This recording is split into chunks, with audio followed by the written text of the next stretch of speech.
Hello friend, good evening to all of you. My name is Dinesh Gupta. आज हम बात करने वाले हैं कि शेयर मार्केट क्या होता है, उसमें पैसा कैसे इन्वेस्ट करना चाहिए और उस पर मतलब क्या क्या बेनिफिट होता है। और लास्ट अगर देखा जाए रिकॉर्ड तो मतलब शेयर मार्केट में लगाने पे क्या क्या मतलब कितना आप प्रॉफिटेबल हो सकते हो, ठीक है। और थोड़ा बहुत लिटिल बिट हम समझेंगे CAGR का मतलब उस पे CAGR पे हम ज़्यादा बात नहीं करने वाले हैं। CAGR का इम्पोर्टेंस अगर आपको समझना है तो हम अगले वीडियो में हम एक बार ज़रूर बनाएंगे, ठीक है। तो अभी देखिए, जैसे अगर शेयर मार्केट आपको पहले समझना पड़ेगा। तो जैसे अगर मान लीजिए कोई भी कंपनी है, आपने कंपनी एक स्टार्ट किया है। अब हर एक कंपनी शेयर मार्केट पे लिस्टिंग नहीं होता है, पहले इस बात का ध्यान रखना पड़ेगा। कोई भी कंपनी डायरेक्ट शेयर मार्केट में लिस्टिंग नहीं हो सकता, क्योंकि पहले उसका रिकॉर्ड देखा जाता है, ठीक है। पहले कंपनी का वैल्यूएशन देखा जाता है, उसके बाद से पहले फिर लिस्टिंग किया जाता है, ठीक है। तो उसका क्राइटेरिया अलग है कि कंपनी मतलब कौन से लिस्ट हो सकती है, कौन सा नहीं। उस पर चले जाएंगे तो फाइनेंस का नॉलेज हो जाएगा काफ़ी डीप में। हम उसके बारे में नहीं बात कर रहे हैं। हम बेसिकली हम केवल थोड़ा बहुत केवल इंट्रोडक्शन दे रहे हैं शेयर मार्केट का, ठीक है। तो पहला जो होता है शेयर मार्केट, पहले अगर कोई भी कंपनी है तो अगर आपको शेयर मार्केट पे अगर लिस्टिंग होगी तो सबसे पहले वो आपको IPO देगी, ठीक है। IPO क्या होता है? तो बेसिकली IPO होता ये है, IPO बेसिकली होता ये है कि जैसे कोई भी कंपनी अगर मार्केट में अगर लिस्ट हो रही है तो अपना, जैसे अगर मान लीजिए उसका जो एक्चुअल प्राइस, जैसे अगर मैं एग्जांपल दूँ, जैसे 1000 रुपये है तो अपने से थोड़ा सा कम वैल्यू पे आपके डिस्काउंट पे, जैसे 500 पे या 600 पे आपको IPO लॉन्च कर देगी, ठीक है। ताकि आप अब उस पे IPO में पैसे लगाने से आपको क्या होगा, लॉट लेना पड़ेगा। लॉट वहाँ पे अब वहाँ पे अलग से जो भी कंपनी का क्राइटेरिया कितने पे एक लॉट हो रहा है, तो मिनिमम हर एक कंपनी का देखा जाए तो 10 to 15,000 अगर आप इन्वेस्ट करोगे तो एक लॉट ले पाओगे, ठीक है। अब IPO एक अच्छा चीज़ है। अगर आप कोई भी अच्छे कंपनी में अगर IPO में इन्वेस्ट करते हो तो आपको बेनिफिट अच्छा मतलब मिल जाता है। लेकिन बेसिकली 80 to 90% केसेस में आपको IPO नहीं मिल पाता है। सबसे बड़ा प्रॉब्लम यही होता है, क्योंकि हमने कई बार, मैंने भी IPO में ट्राई किया, रिलायंस में भी हमने ट्राई किया, मुझे थोड़ा सा प्रॉब्लम हो गया था, IPO नहीं मिल पाया था, ठीक है। मुझे पता है IPO में पैसा मतलब बन जाता है, लेकिन हर एक कंपनी में नहीं बनता है, ठीक है।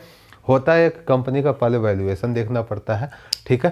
तो ये IPO के बारे में हम अलग से हम थोड़ा सा और बात करेंगे। हल्का सा ये इंट्रोडक्शन दिया था, ठीक है। तो शेयर मार्केट में हम समझते हैं, तो जो अगर मान लीजिए कंपनी अगर शेयर मार्केट में कोई भी लिस्टिंग है, ठीक है, तो अगर आपको पैसा लगाना है, जैसे अगर एक एग्जांपल ले लिया जाए TCS में अगर आपको पैसे लगाना है तो आपके लिए क्या मतलब कैसे पैसे लगा सकते हो।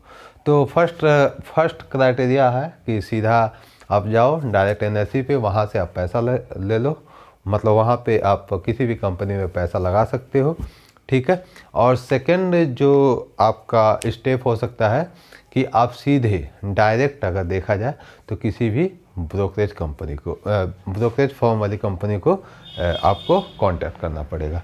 अब एग्जांपल में अगर देख लिया जाए, अभी जैसे एक डीमैट अकाउंट होता है, तो डीमैट अकाउंट किसी भी कंपनी में होना चाहिए, ठीक है। हम बात नहीं कर रहे हैं कि कौन सी है, क्योंकि अब उस पर थोड़ा सा सरकार मतलब रिस्ट्रिक्टेड लगाई है, ठीक है।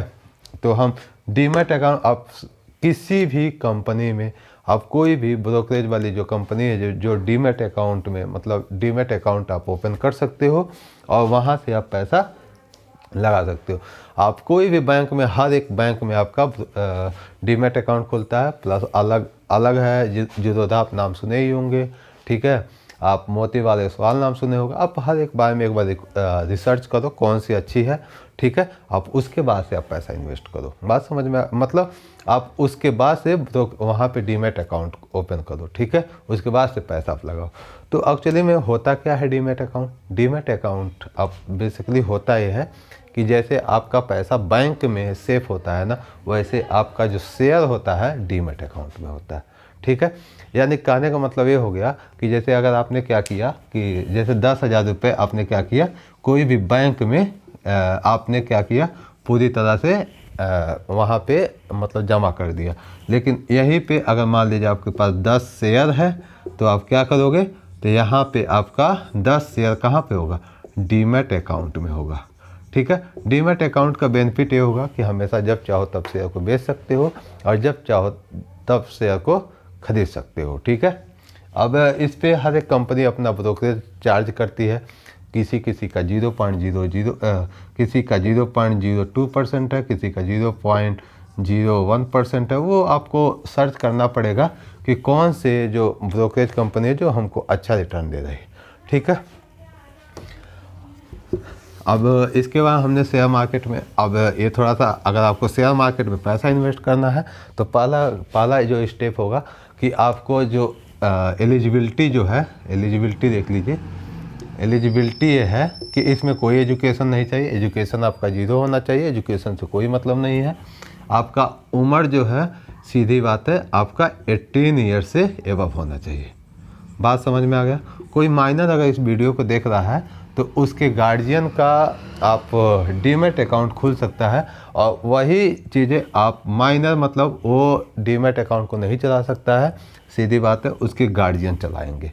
बात समझ, उसके पेरेंट्स चलाएंगे, जो भी होगा। ठीक है, तो 18 ईयर्स होना चाहिए फर्स्ट कंडीशन। ठीक है, तभी आप कोई भी शेयर खरीद पाओगे। सेकंड कंडीशन ये होना चाहिए कि आप कोई भी, आप किसी भी कंपनी में आपका मतलब किसी भी बैंक में कह लो, आपका डीमैट अकाउंट होना चाहिए। बात समझ में आ गया कि नहीं आ गया? आपका किसी भी कंपनी में आपका डीमैट अकाउंट होना चाहिए। ठीक है, बस ये सेकंड कंडीशन मतलब आपका 2 ही चीज़ें आपका होना चाहिए, बाकी आप शेयर को बाई और सेल कर सकते हो। जो मार्केट होता है क्या होगा, सुबह 9:15 पे ओपन होगा और 3:30 पे आपका क्लोज होता है। ठीक है, इसी के ऊपर वो बात करता है। बाकी आपको जैसे क्रिप्टो करेंसी हो गया, आपका फॉरेक्स ट्रेडिंग हो गया, हाँ, वो सबका मतलब 24/7 होता है, तो हम उसके बारे में हम बात नहीं करने वाले हैं। आज हम केवल जो बात करने वाले हैं शेयर मार्केट के बारे में बात करने वाले हैं।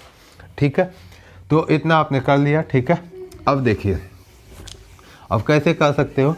अब जैसे हर एक कंपनी का क्या होगा कि अगर आपको किसी भी कंपनी में आपको पैसा लगाना है तो क्या करेगा, कंपनी अपना एक शेयर प्राइस देती है। ठीक है, अब शेयर प्राइस जैसे अगर एक एग्जांपल ले लिया जाए तो जैसे अगर मान लीजिए आपने क्या किया, जैसे TCS है, TCS ले लीजिए। ठीक है, TCS है, अभी मान लीजिए 3,224 रुपये से कुछ जो भी चल रहा हो, हमको पता नहीं है, ये गलत भी हो सकता है। मैं एक एग्जांपल दे रहा हूँ, चलिए हम एक राउंड फिगर ले लें, जैसे 3000 है, तो 3000 अगर जब आप पैसे लगाओगे तब इसका आपको 1 शेयर मिलेगा। इस बात को समझ में आया कि नहीं आया?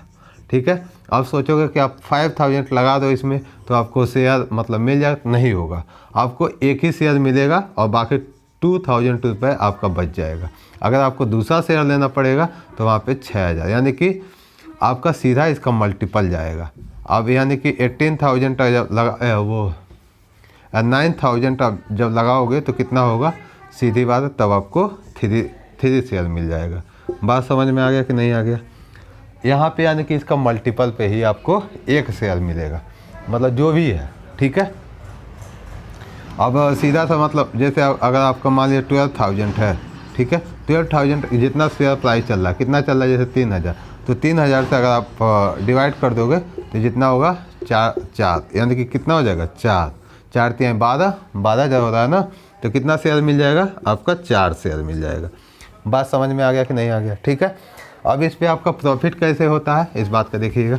जब यही शेयर प्राइस, जब मार्केट अगर अच्छा रहेगा, अच्छा रिटर्न देगा, तो 3,000 का जो हो जाता है सीधा, जैसे आपका 3,100 रुपये हो गया, ठीक है, 3,200 रुपये हो गया, तो ये जो 200 रुपये आपका सीधा सीधा क्या होता है, प्रॉफिट हो रहा है। तो 200 में इसका कुछ ब्रोकरेज आपका जो भी डीमैट अकाउंट जिसमें रहेगा तो वो भी अपना ब्रोकरेज लेगा। ठीक है, वो कुछ क्राइटेरिया होता है, वो आपको देखना पड़ेगा कि उसका ब्रोकरेज कितना है।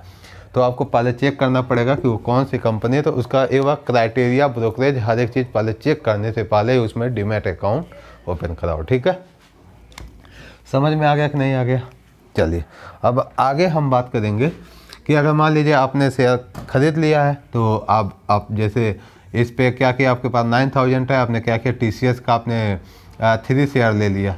अब 3 शेयर आपको एक न्यूज़ आ गई कहीं पे, आपने न्यूज़ सुना कि भाई TCS भाई काफ़ी मतलब क्रैश होने वाला, काफ़ी प्रॉब्लम हो गई है, अब TCS पूरी तरह बर्बाद हो गया। ठीक है, तो आप क्या करोगे, सीधा बात है, तो अब सुनने से पहले अभी तुरंत शेयर नीचे नहीं जाता है, वो धीरे धीरे नीचे जाता है। तो क्या करो, अगले दिन जाने से पहले आपको क्या करना पड़ेगा, 9:15 से आप क्या कर सकते हो, सीधा 3:30 के बीच में आप क्या कर सकते हो, शेयर को सेल कर दो। बात समझ में आ गया कि नहीं आ गया? आप क्या कर सकते हो, जैसे आज आपने लगाया 9:15 पे, आपको मतलब 3 शेयर ले लिया। ठीक है, 9:15 पे आपने क्या किया, 3 शेयर ले लिया। अब हुआ ये कि आपको सीधा 12 बजे आ गया कि एक न्यूज़ आ गया कि आपका जो मतलब TCS के ऊपर काफ़ी प्रॉब्लम आ गई है, TCS मतलब बंद हो जाएगा। एक मैं न्यूज़ बता रहा हूँ, ठीक है, तो TCS बहुत बड़ी कंपनी है। ठीक है, एक ऐसा न्यूज़ आ गया, तो अब क्या करोगे, सीधा आप क्या करोगे, 12 बजे आप सेल कर सकते हो। ऐसा कोई क्राइटेरिया नहीं है कि आप आज अगर ख़रीदे हो तो आज सेल नहीं कर सकते हो, ऐसा नहीं है। 9:15 टू क्या 3:30 के बीच में आप कभी भी शेयर को सेल कर सकते हो। तो ये आपका शेयर मार्केट का लिटिल बिट इंट्रोडक्शन था। ठीक है, बाकी आपको किसी भी कंपनी में इन्वेस्ट करने से पहले क्या क्या क्राइटेरिया होता है, क्या क्या चेक करना पड़ता है और क्या क्या आपको देखना चाहिए, उसके बारे में हम जो बात करेंगे अगले वीडियो में हम बात करेंगे। ठीक है, तो हमने आज जो शेयर मार्केट का लिटिल बिट थोड़ा सा आपको जानकारी दिया है। बाकी हम उम्मीद करते हैं आपको ये मेरी वीडियो थोड़ा बहुत आपको ज़रूर पसंद आई होगी। तो थैंक यू सो मच। बाकी हम अगले वीडियो में आपसे फिर से मिलते हैं। ठीक है।